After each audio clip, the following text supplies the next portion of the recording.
Appreciate you coming out to the first Tuesday at the Metro Archives. Today we have Kent Oliver, the director of the library. He's going to talk to us a little bit about moving the archives. And he's a kind, generous, benevolent, magnificent person. So let me get that out. Next will be the 1st of April. Judith Broadbent will come and talk about writing your personal history. And May 6th, the first Tuesday, Sue Culbertson will come and talk about Tennessee luminaries from Carmack Cochran to Robert Penn Warren. And I almost just told you all that May we're gonna have a first Tuesday as a pretext to get you all to come out and help us pack, but I figured nobody would come in May, so we will have someone, but we'll be asking for help at some point. So without further delay, I'll hand it over to Kent Oliver. Okay.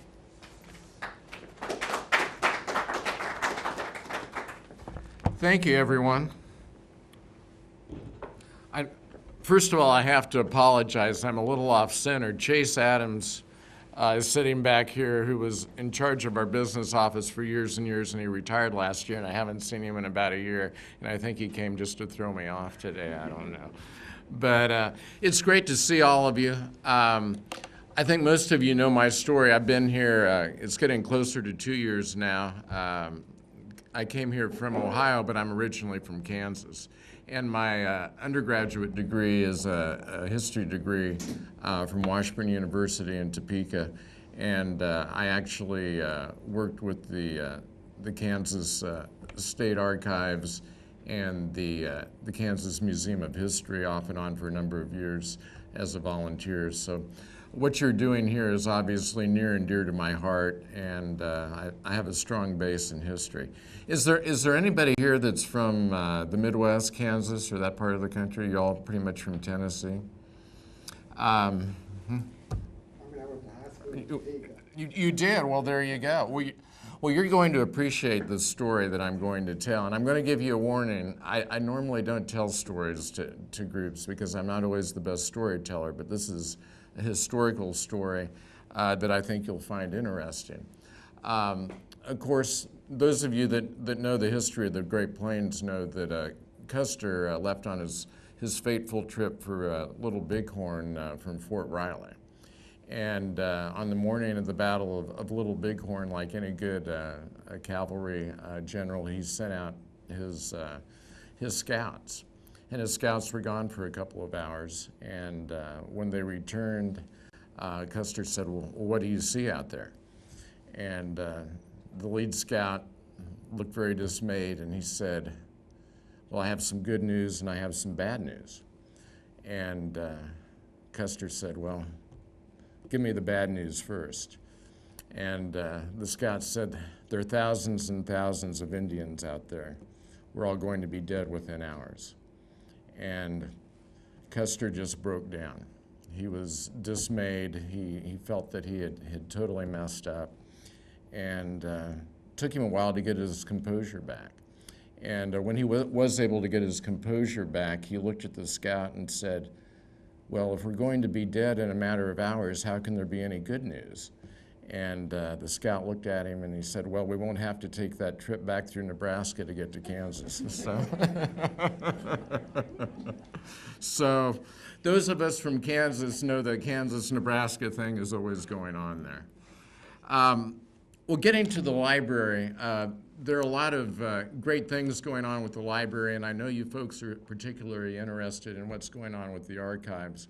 But I thought I'd give you a few broad strokes about some pretty exciting things that are going on that if you're a library user in Davidson County, you're certainly going to be interested in.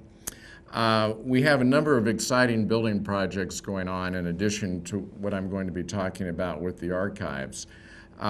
We have 2 new branches under construction, the Southeast branch and the Bellevue branch. How many of you are familiar with what's going on down at Southeast? Anyone? This is a really very exciting project. A couple of years ago, Metro ended up with the old Penny's building in the old Hickory Hollow Mall with the idea that it was going to be renovated and restored into a branch library. And in addition to the branch library, a 25,000 square foot library to replace the branch in Southeast, They were also going to put a Parks and Rec facility next door, a 35,000 square foot recreation center adjacent to the library. And this last summer, things came about so that the Predators are also building their new ice rink adjacent to the old Penny's building. And so in addition to having the new Southeast branch at that location and new Parks and Rec facility, the Predators will have their new 2-rink practice facility down at that location.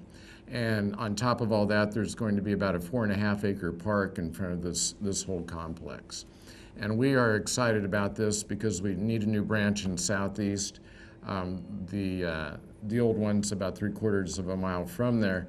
But I think even more importantly, this is going to be a very energetic area for Antioch, and I think you're going to see a lot of activity. We look at the library there as being an anchor store to kind of help that mall get going again.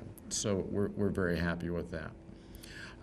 The Bellevue branch, I suspect some of you out there may be from the Bellevue area. The new Bellevue branch is finally under construction. Land is being cleared. It is over behind the middle school in Bellevue. It's going to be a 25,000 square foot standalone facility. It's just going to be awesome, I guess is the word. Those of you that have been here much longer than I know the history of trying to get a branch built in that part of town. And per square foot, the small 5,000 square foot branch that's out there does more circulation activity than any other branch in our library system. So it's going to be a great addition to that community. Of interest to you folks is that we are working with a company named Anode, which is a local technology company that I'm going to be mentioning again later. And they do a lot of interactive technology. They do a lot with digital information. And there's going to be a Bellevue history wall located as you enter that particular building. It is in the plans, and we are working with Anode at this time. Our plan is to provide digital historical information of the Bellevue area on this screen, and there will also be a map similar to what's up at Goodlettsville, if you've seen the Goodlettsville entryway, except the technology is going to be a much more exciting thing, I think, than what you're seeing at Goodlettsville right now. We are also in the process of renovating a number of branch libraries that you may have read about in the paper. We've renovated Edge Hill, we've renovated Old Hickory. Both of those renovations are open and going. About the last time I saw Chase, we were in a sweltering 90-degree day in a basement out in Old Hickory where there'd been a flood from one of those big August rainstorms that we had last year. And that branch is totally renovated with landscaping in addition to new carpet, new paint, some renovated furniture and that sort of thing. So those folks out in Old Hickory are getting a great new facility. We will begin renovating the North Branch in a few months. We've been doing some things to East, and we are working on building programs to renovate and update both Edmondson Pike and Bordeaux. So other than that, we don't have any buildings going on. Buildings are always fun for us at the library because the thing about our work is it really never comes to an end. But when you do a building project, you can usually see a start and a finish, and that's the exciting thing about it. And in the case of these two new branches that I'm talking about, they're going to be spectacular branches, and I think the community is going to be very proud of them. So that's an exciting thing. I was talking to Fletch, and we were talking about the budget article that was in the paper last week. Hopefully some of you were able to catch that article. We have a number of exciting things going on with the library budget this year. A big part of that budget is going to be additional staffing for the branches that I just mentioned. Both of these branches are so much larger than the current facilities that we're going to need to almost double our staff at both of those locations from what they are now. Another very, very exciting project is that we're working with Metro Schools on creating one online catalog for the schools and the library. And if this works out, the very exciting thing about it will be that when you go to our online catalog and try and find a book, you will not only see what the library has, but what the schools have in their libraries. And for you folks, that might not be as important as the students, but the students will also be able to access that catalog. So when they're looking for materials, they'll be able to see it all in one place rather than to have to go to a couple of different websites. And this is an important project. We believe we would be the first public library in the country to combine the schools and the public library catalog. And I found out a couple of weeks ago that if we get it going, we will be the largest, what we call ILS or automation installation in the world for a library. So this would be pretty exciting. I'm not sure what the significance of it is being the largest, but we would be the largest. So another exciting project that we're working on is the area of adult literacy. And we're working on a project called Pathway for New Americans that was started or piloted through the mayor's office.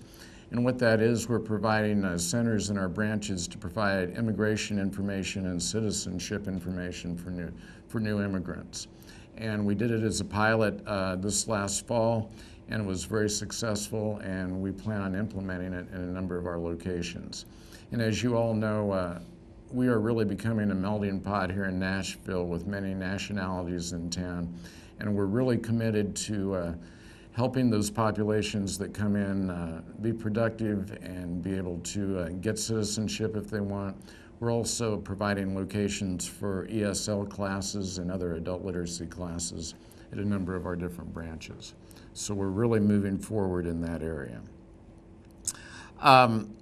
Another part of the budget process is the studio, and I'm not going to spend a lot of time with this other than to say the library has completed a 1.5-year study of creating teen spaces that we're calling learning labs, and it's really about individual learning and the idea that when students get out of school, if they want to learn how to do something, they might want to do it hands-on rather than read it out of a book. So we are creating spaces that there's going to be software and computers. There may be mixing boards to create music. We may have 3D printers. We may have who knows what type of technology. But the idea is that if you're a student and you have an idea about creating something, we're going to provide you the technology to do it. And we're also going to have volunteer mentors or teachers in those spaces to try and help the students work through the process. It's a trend that's been coming in public libraries for the last 3 or 4 years, and we're right on the tip of moving forward with it. And both Bellevue and Southeast will have these studio spaces in it, and there's also going to be a space in the 3rd floor renovation at the main library for the studio as well. So, the last thing before I get into the archives specifically is I just want to talk a little bit about a meeting that happened last week at the Edge Hill branch. George attended and represented you folks, I believe. The library is trying to kind of reinvigorate its Friends of the Library groups. And last year we did a study that involved the foundation and various members of FOLs that Fletch was a part of. And what we were really trying to do is understand where the different FOL chapters in the library and what the foundation was doing. And we have come up with I think a pretty good plan, whereas the foundation is going to assist different FOL chapters to reinvigorate their membership. Over the next year, you're going to hear about the foundation's comprehensive campaign, which is a community campaign to raise money. And as part of that, what they have agreed to do for the Friends of the Library groups is that for every $35 that's given to the campaign, that folks will get a free membership in the FOL of their choosing. And the foundation has an office with staff, unlike most of the FOL chapters in our system. And we are also going to have the foundation staff help the different FOL chapters with their membership roles and those sorts of things. So we're really trying to get those groups going. You folks out here with the archives are one of the most dedicated FOL groups that we have, and you folks are around here all the time. But one of the things we're seeing in some of the branches is that a lot of the FOLs have kind of fallen off, and we know there are folks out there that are interested in being involved, and we're going to try and make that happen. So, and your FOL is going to be a big part of that. So, okay, the archives. A little bit of history on this project. One of the things when I came to the library is that once I found out the archives was out here, I really felt that I wanted to dedicate myself to having the archives become more a part of our library system. Whether it was geographical or whatever, I felt like the archives were kind of sitting out here, and we weren't always getting the kind of support that we needed to get to Ken and make sure that he had the facilities that he needed and the resources he needed to do his job. At about the same time this was happening, a company or a holding company contacted the library about whether or not the library was interested in getting rid of this property. And many of you know that the library or Metro did not actually own this property. It was a leased property that the library had rights to use as long as this space was being used as a library. And so obviously after the new Green Hills branch was completed and the branch library moved over there and the archives moved in here, it was looked upon as that the library was still using this particular facility. Well, the owners of this property, it's been over a year ago now, indicated that they had a purchaser for this particular property, and they were also willing to make a donation to the library's foundation at the same time, even though they were not required to do so if Metro gave up use for this particular property. And basically, we came to an agreement with the owners of the land. At the same time, I was visiting with Metro Finance and other folks over at Metro, and we talked about the idea if money would be available to renovate the third floor of the main library. And I don't know if how many of you have been on the third floor of the main library lately, but one of the things that was obvious to me when I came to Nashville was that over the 13 years since the main library has been completed, and isn't it amazing? It's been 13 years since that library was done. I see some of you smiling. Time goes fast, doesn't it? And everybody refers to it as the new main library, and I'm looking at them and it's 13 years old. But I'm looking at the main library and I'm looking at the space, and obviously with the advent of more electronic information, we have fewer reference books down at the main library on the third floor. And Ron Perry, who's head of our reference, is sitting back here, and Ron will tell you that there's a space in the west wing that at one time was loaded with reference books that is now basically the shelves are empty. And I was looking at this space and thinking if there was a possibility if we could vacate this building and create a good research facility at the main library for the archives, if that would be possible and we could make it happen. Well, through a number of meetings, some of which I had with your executive committee of the archives FOL, it really, to me, seemed to make sense that we go ahead and follow through on this project.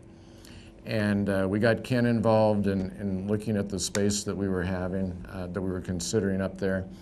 And I guess it was last fall that we actually began designing the space itself. And what's going to happen on the third floor is that, if I'd have had a good diagram, I would have brought it today, but we just don't have a good floor plan for this space yet, but I'm guessing most of you have been on the third floor. Currently, we have public computers in what we call the west wing of the third floor. It's where folks come to use the computers. It used to be more of a reference area. There's a room in the back where we have telephone reference that you may or may not be aware of. There's also a room up there that the Shakespeare group has met in before and had their programs. What we're going to do is move all of those computers out into the area where the bound periodicals used to be on the west side of the building. And when I say bound periodicals used to be, the bound periodicals are no longer there. The information that was in those bound periodicals was available in other locations, and so those bound periodicals are no longer in the library. So the public computers are going to go into that space, and we are going to also build a computer training room in that area as well. So there's plenty of space for that. The archives are going to go in that west wing area, and I think there are a lot of great advantages to this. One of the things we have going is that Ken is already meeting with Andrea down at the Nashville room, and we're already talking about ways that we can cooperate as far as research between the archives and the Nashville room. Another advantage that we're going to have is that we're going to cross-train our staff so that staff in the Nashville room and staff in the archives can be interchangeable if we're short-staffed or we have expertise in one area or the other that can work together. We think that those are important things. The archives are going to be open the same hours as the main library, so that means you're going to get weekend hours at the archives. Another key piece of this whole puzzle has been that the Metro Clerk's Office has given us space at Metro Southeast, and some of the records that have already left this building here at Green Hills or at Metro Southeast and records retention, where we can access those if we need to. And we will also be moving some of the records from the Elm Hill Pike facility to Metro Southeast as well. The big advantage in all of that is that they will be in a climate-controlled facility. And I don't know how many of you have been to Elm Hill Pike, but it's quite an experience. As far as the features in the archive space, I think it's going to be an incredible upgrade for our archives. We're replacing most of the equipment that Ken uses. The reproduction equipment is in the budget, and we will be buying new equipment. There will be a closed stack area for most of the materials that are out here that are going downtown, and it is going to be a climate-controlled area. And there will also be a dry, fire-resistant system so that if the alarms go off, rather than water coming down on the documents, we'll have a chemical dust that will preserve the documents there. We are also going to have refrigerated storage for what would be considered the more valuable items that Ken has, or the more fragile ones that Ken has as well. So we will have the ability to do that as well. We'll be doing more digitization, and they'll be able to cooperate more with the Nashville room as we do joint digitization projects. There will also be a meeting space nearby on that third floor. There is currently a magazine room on the third floor that we're going to enclose and turn into a meeting space. We look at it as a multi-use room. It will be equipped with AV and lots of technology for programming. But we see that as a potential space for this group and others to meet in the future. Ken is already bugging our gallery staff down at the main library because he is scheduling gallery exhibits associated with the archives. So we're going to have those gallery spaces at the main library available for our archives demonstrations and exhibits as well. The anode wall that I referred to at the other locations, the entry to the archives on the third floor at Main is going to be down a hallway that you currently go down if you're going to our reference staff offices. If you're familiar with our hard of hearing services that are there, you'll walk down this hall. There's going to be a map, a wallpaper map on the wall of the area, and there'll be a couple of screens. There'll be anode digitization screens involving the history of Nashville and Davidson County. And how extensive those are and how high level the technology is, I haven't seen the final prototypes yet, but I'm cautiously optimistic that you're going to be wowed by it when you see it. And Ken's big display case out here will still be there as well. You know, I think a lot of the advantages of this location are fairly obvious. The lighting is going to be great. The climate control is going to be wonderful. It's going to be a secured area, so the documents will be secured. Even the general area is obviously temperature controlled in a better way than this building can at this point maintain. And there'll be lots of seating as well. I believe there'll be more seating than we currently have in this facility. You know, just the idea of the research triangle, to me, I talk a lot about this, but the idea that we will have the archives and the Nashville room and the Tennessee State Archives up 7th Street, to me, is going to be a real benefit for anybody that's trying to do serious research on Tennessee or Nashville history. And they're looking for primary resources. I think that'll be key. But I'm excited about the fact that Ken and his group are coming down to be part of the main library, and I can't wait for it to happen. We're scheduling, I still believe they will be in there by the end of May. They may slip a couple of weeks, but that's what we're shooting for. I know that they've approved the bids, I believe, downtown today for the renovation to begin. So it should be beginning in the next couple of weeks. So I'm happy to answer any questions. I'm sure I didn't cover something that you're wondering about. And the reason I can't give you the number, it's not one square footage. There are a couple of rooms that have been put together, so we're putting a number of rooms together. What would you guess, Ron? Well, the whole floor is probably around 70, so... That's what 7,000? Oh, it'd be more than that. About almost a quarter, or maybe 20% of that. Yeah. 14, maybe 15,000. Maybe, yeah. So, I mean, it's a large space. We're talking thousands of square feet. So...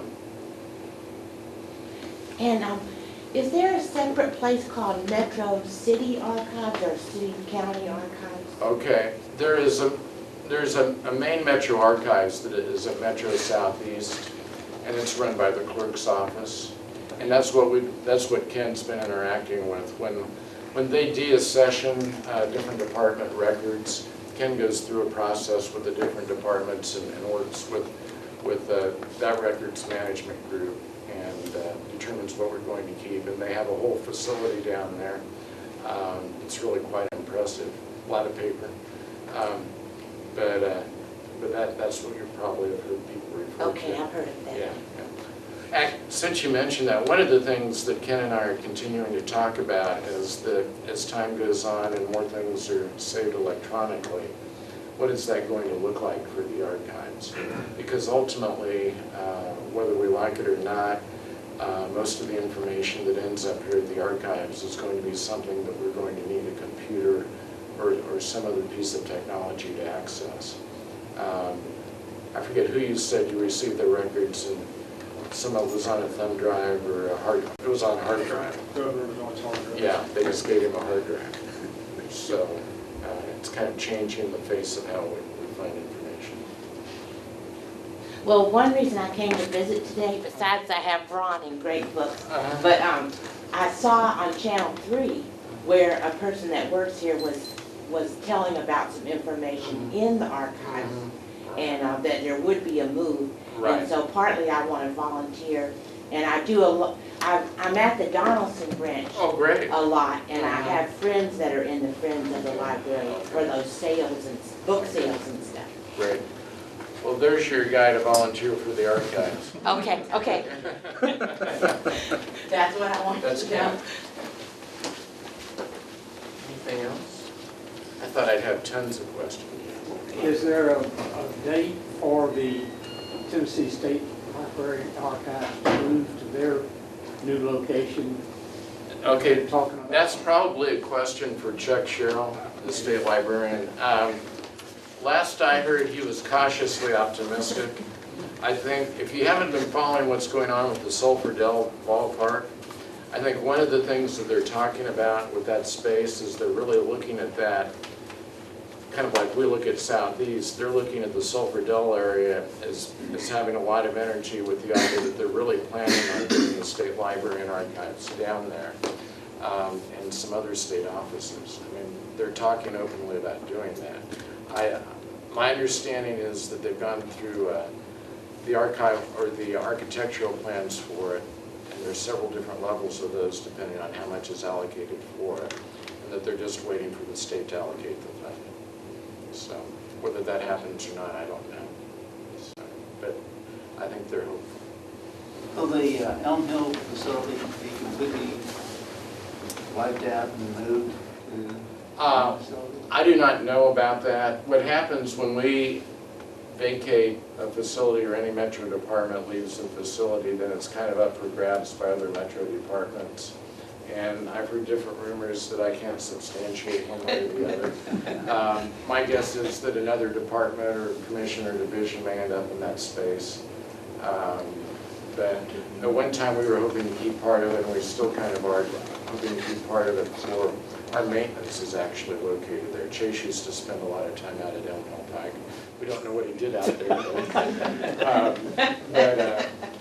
But whether we end up there or our maintenance ends up out at Metro Southeast, I don't know. So, the same thing will happen at Southeast when people are always asking what's going to happen to this current Southeast branch. Once we're over at the new location, it'll be up for grabs and somebody at Metro will decide where it goes. What about the old Ben West Library? Is that gone?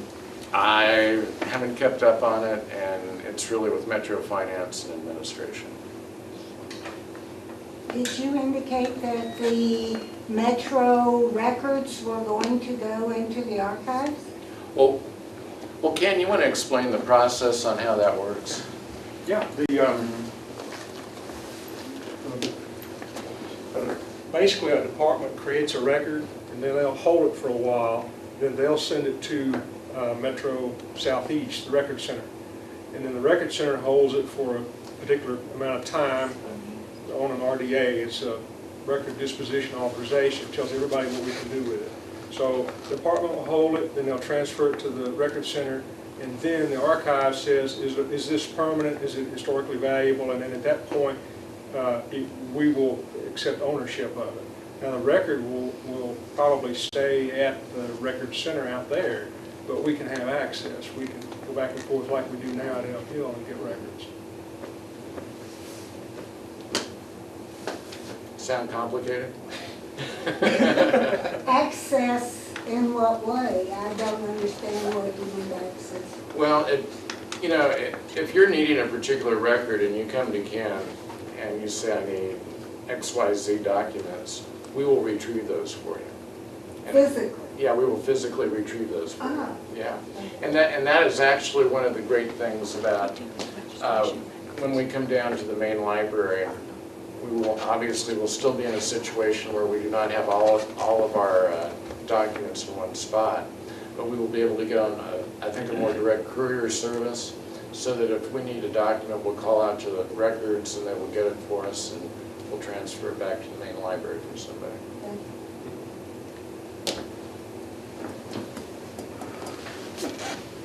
I used to work out here about 30 years ago, so if you guys have lived back when I had... I used to come here when it was a library. You had black hair? Now, when I worked out here on a cold day like this, we would fire up that fireplace. And I'm wondering, when was the last time that thing, does it still work? Or have y'all It still works. I used to tell people it's a way to get rid of records here, but anyway, it does work. It hasn't worked since we moved in, but it's still. It's your story and you're sticking to it. Exactly, that's it. For a white smoke.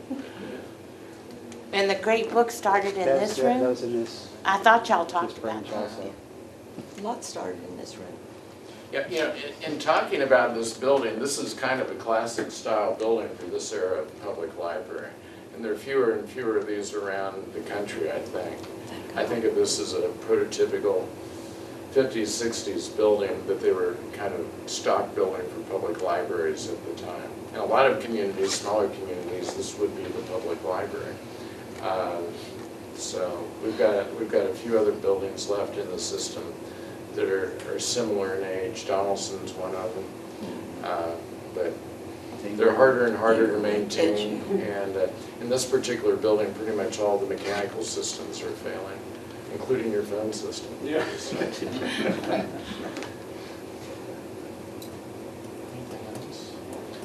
Well, Does the digital stuff get a lot of usage? I see y'all got a new digital service now for the movies and the books. Right. Movies and other things. yeah. Zinio and Hoopla and all of them that we have. Zinio is the magazine service, and Hoopla is the download on on the videos and stuff. Yeah, they are. When we are tracking our usage each month, we're seeing that all electronic formats are going up and up.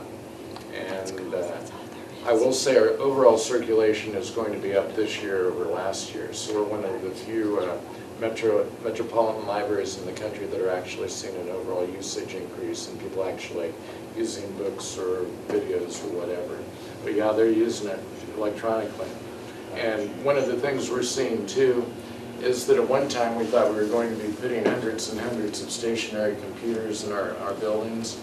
And what we're doing now is we're kind of backing off of that because more and more people are coming in with their laptops or their handhelds and downloading books or other materials to their handhelds. So we're still getting the material and people are still using us, it's just in a different format. You mentioned briefly the studio learning labs. Right. Software, computers, 3D printers, they're still up in the air. Does the MacArthur grant specifically say that that's going to be for students only with teacher No. supervisors, or will that be open to the entire? The process, community? we went through actually a 1.5-year process with the MacArthur and it's IMLS, Institute for Museum and Library Services grant. Tricia Bingle on our staff headed that group. We had people from all over the city, Vanderbilt, Southern Word, some architects in town, and teenagers. And what we did, we looked at what this learning lab would look like for students in Nashville and how they would use it. And what came out of it is that we want to focus on architecture and writing and music and video in these spaces. And while initially we were looking at these as kind of new teen or young adult areas, or even tween, and when we talk about tweens, we're talking about young middle schoolers as well. Eventually these spaces are going to be, I think, resources for adults as well. We look at them as having some entrepreneurship value. Not only are people going in them to learn and create, but they may be creating things that they could eventually sell or copyright or patent, who knows. So like a parallel to the TSU Incubation Center? Well, yeah, only not quite at that level. The pilot that we ran, there were a number of different people involved with it, but to give you an idea, Southern Word, which is an organization in town that works with teenagers to help with their writing and their speech and that sort of thing. The head of Southern Word worked with his kids, and they created a rap poem. They put it to music with another kid using some of the digital music options that we had in the space. Then they created a video using some video equipment that also included different types of typeface and artwork on it. And all of this was done by the kids, done from scratch.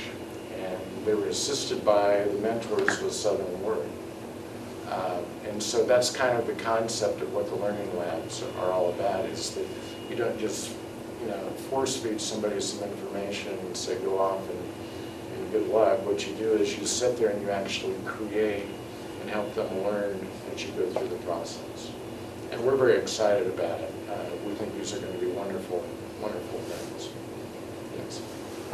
I may have missed it when I stepped out, but if I didn't, explain a little bit more in detail how the existing archives board or group and the foundation, how does this fit together, and the governing board for the library, how does all that tie?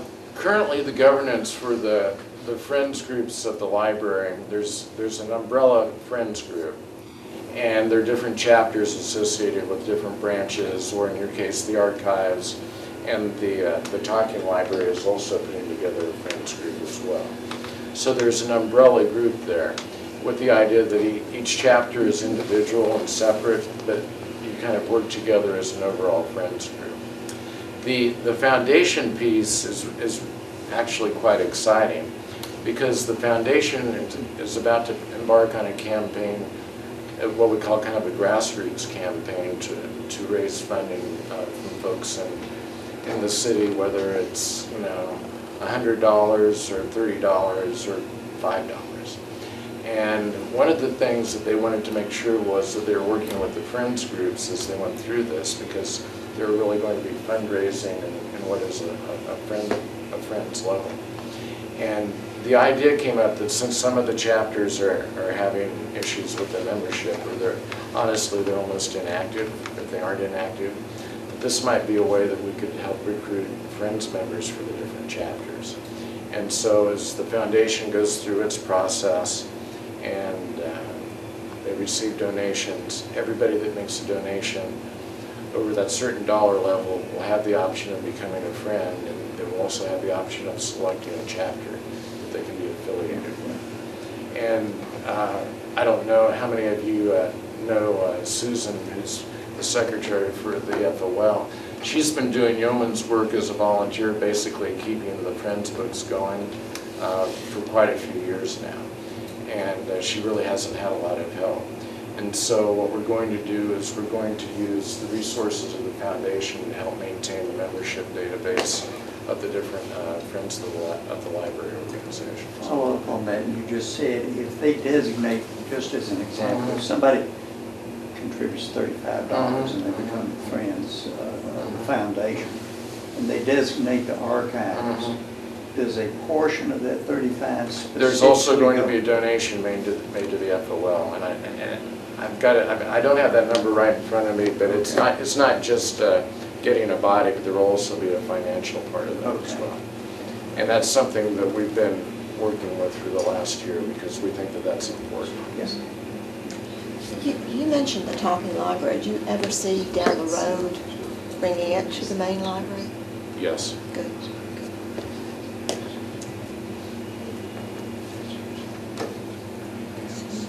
Okay. All right, well, I want to thank everybody for coming this afternoon. Thank you all.